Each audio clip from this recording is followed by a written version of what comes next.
Pre nekoliko godina Ustanička ulica, debitantski igrani film Miroslava Terzića, poneo je i nezvaničnu titulu najbolje režiranog srpskog filma na početku novog milenijuma. Njegov novi film Šavovi deo je zvaničnog programa 69. Berlinskog festivala Panorama. To je i svetska premijera filma koji je jedini iz regiona uvršten u tu uglednu selekciju.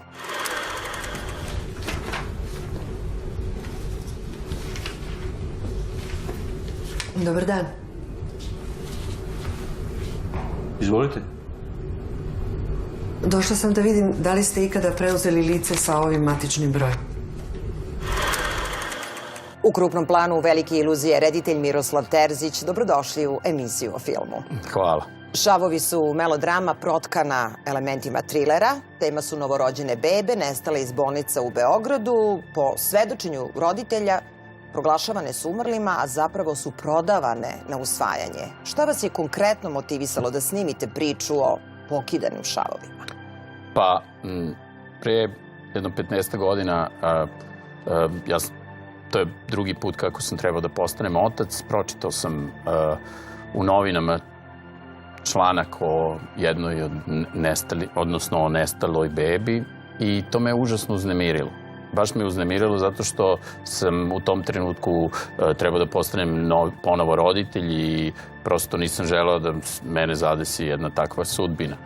I naravno kad je sve to dobro prošlo, mene je ta tema i dalje opsedala i nekako sam ušao u arhiv politike, počeo sam da istražujem. U jednom trenutku sam upoznao gospođu koja se zove Drinka Radonjić, koja je krojačica i kako kad vi istražujete nešto, onda vas tako neko dovede do nje i ona mi je ispričala svoju priču. Ona je jedan od poznatijih slučajeva. Ona se i dan danas bori i pokušava da pronađe svoje dete. Vodi 7 postupaka protiv NN lica i nekako ne odustaje od te svoje potrage i mene fascinirala njena hrabrost. Mi kad smo obavili taj intervju, to je trajalo skoro 2 i nešto sata, ona je meni do detalja ispričala celu njenu životnu priču i nekako sam shvatio da je to u stvari može da bude okosnica nekog budućeg scenarija. Na osnovu njene priče smo onda napravili scenario koji je baziran na nekim elementima njene priče. Naravno, zbog nekih drugih stvari morali smo tu nešto i da promenimo, ali u svakom slučaju to je film o majci koja traži svoje dete, koja ne odustaje od svoje potrage, iako su svi protiv nje, uključujući one koji su joj najbliži. Film o borbi malog čoveka protiv jednog sistema koga ni ne vidi. Ovu temu istraživali ste čak 14 godina, je li tako? Šta potencijalna publika može da očekuje od Šavova? Koji aspekt projekta prepoznajete, ističete kao najbitniji u ovoj priči? Ja se nisam bavio politikom, nisam se bavio sistemom. Vi to sve osjećate u filmu. Znači, ceo taj sistem koji nju okružuje je tu prisutan, samo je nevidljiv. A ovo je neka njena intimna priča, neka njena intimna borba koja nije ni u novinama, ni u televiziji, ni na televiziji, koja je u stvari nekako vrlo ogoljena i svedena priča o majci koja se bori za svoje dete. Prosto nekako sam se odlučio da to bude vrlo intimna i nežna priča o potrazi jedne veoma, veoma hrabre majke. U stvari, to je priča o svim našim mamama, roditeljima koji se svaki dan bore za nas, pa koliko mi veliki ili mali bili. Vaš prethodni film Ustanička ulica bio je u dobroj meri određen kao kriminalistički. Čini se da ste taj žanr protkali na neki način i kroz Šavove, bar sudeći po ovom što ste mi rekli.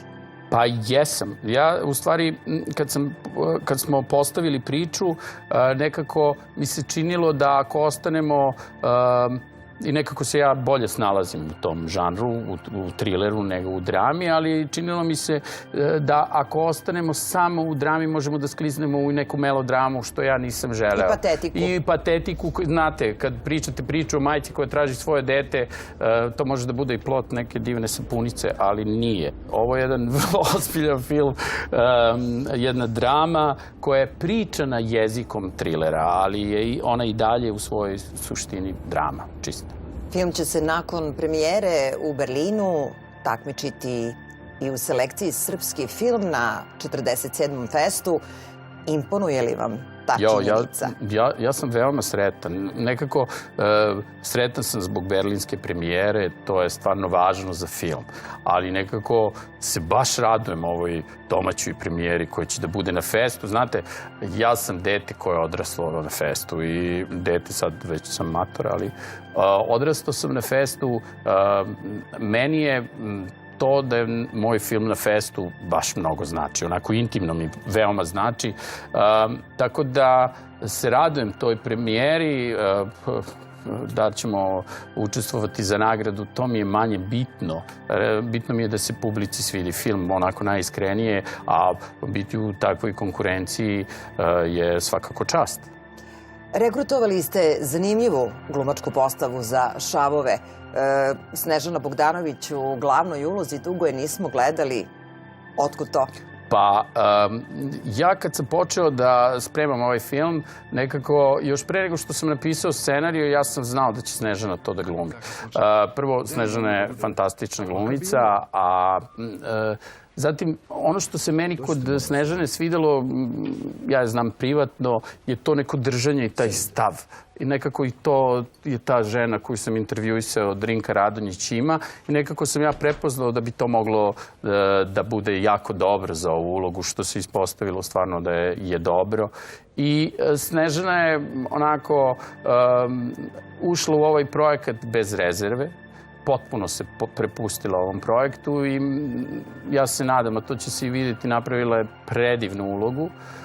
Nekako ona je bila svaki dan u kadru, možda i nema kadra, možda ima 2-3 kadra bez nje u celom filmu.